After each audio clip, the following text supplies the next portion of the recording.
Ito pakinggan po ninyo mga kababayan ang naging banat po ni Senator Robin Hood Padilla. Dito po kaugnay sa planong parakit ni Pangulong Bongbong Marcos mga kababayan na yung utak natin ay talagang lilipad po sa kalawakan mga kababayan. Matindi po talaga ang mga naisip ng ating administrasyon. Talagang puro kababalaghan mga kababayan, o di ba? Kaya ito po yung banat ni Senator Robin Padilla na imbis na unahin niyang racket-racket na napakalabong mangyari, malabo pa sa sabaw ng pusit, dito na lang po sa transportasyon. Itong problema po ng Bicol sa transportasyon, Ginoong Pangulo, o diba kasi pahirapan po yung transportasyon nila, abutin sila ng 12 oras daw mga kababayan at hanggang ngayon ay hindi pa rin nasolusyonan itong matinding problema po nila mga kababayan. Kaya ito po yung panawagan ni Senator Robin Hood Padilla na unahin na lang itong transportasyon kaysa racket-racket na yan na wala talagang mapapala ang Pilipinas at napaka-imposibleng mangyari. Bakit po tayo makipagsabayan sa mga bansang magapangyarihan at mayaman? Puno tayo sa utang tapos ganyan pa yung iniisip natin. Flood control nga, hindi natin masolusyonan. Pagtanggal nga sa tax, sa VAT, hindi nga natin matanggal-tanggal tapos yan pang lintik na racket na yan.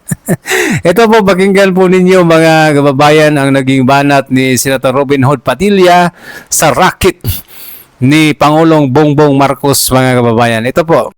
Usapin po ng SONA ng ating mahal na Pangulo, Bongbong Marcos, Ferdinand Marcos Jr. Meron lang po kaming mga komento at kasi kami po sa Bicol, sa Camarines Norte, Ginoong Pangulo, lagi po kaming nakakaranas ng brownout. Ito po ang malaking problema namin sa Bicol. Sabihin ko na po buong Bicol region.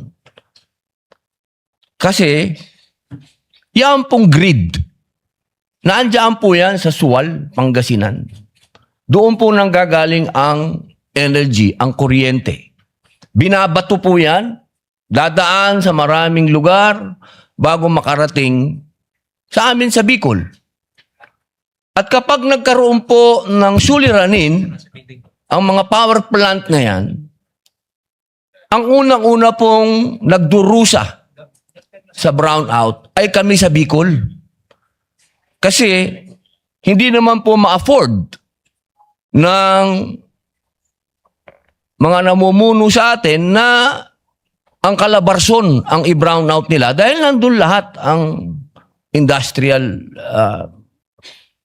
cities and masasabi natin nandun ang industriya. Kaya doon sa baryo, lagi ang brownout. Ang hinihingi po sana namin, total na pag-usapan na yung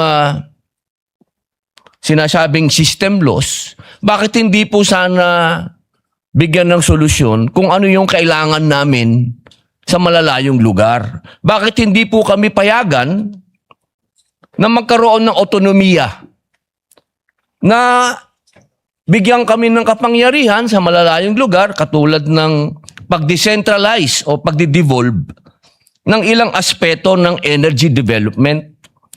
Katulad po sa aming Camarines Norte, pwede naman kami sanang pahintulutan na magtayo na lang kami doon ng sarili naming power plant dahil ang kailangan namin 100 megawatts para hindi na po kami nagsasuffer dyan sa systems loss. Kasi isipin nyo po yun, Ginoong Pangulo, babato yan.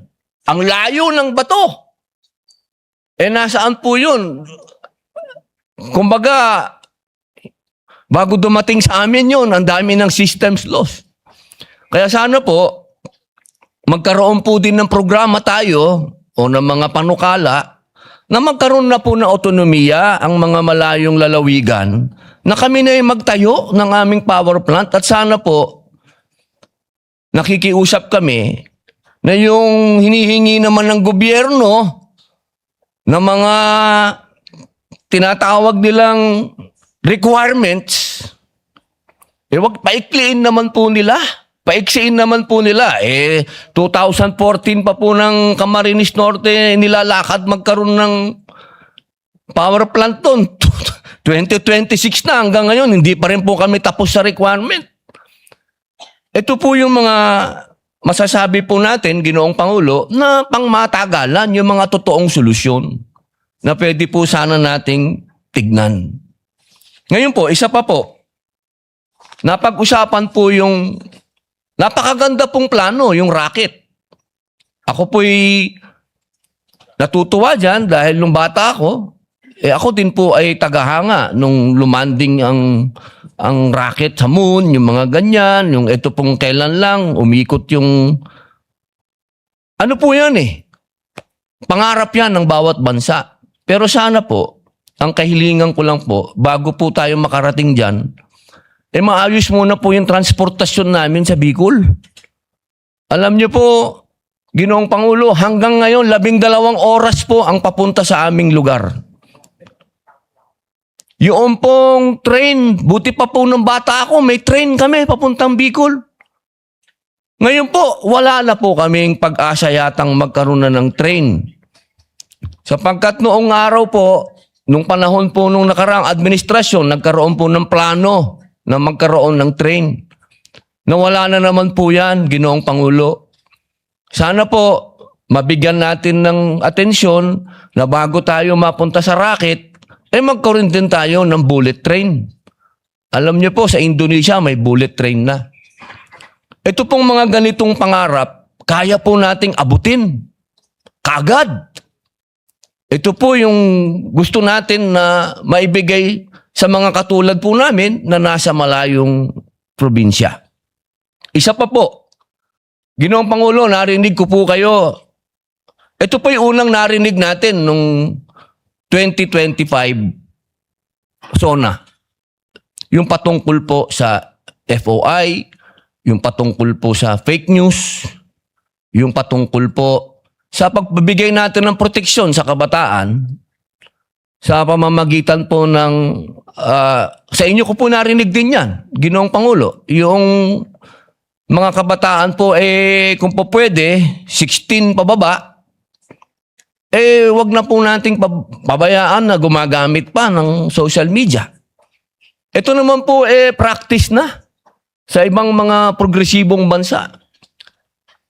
At isa pa po, yung krimen na nagagawa po ng mga minor de edad, Ginoong Pangulo, ito po harap-harapan na.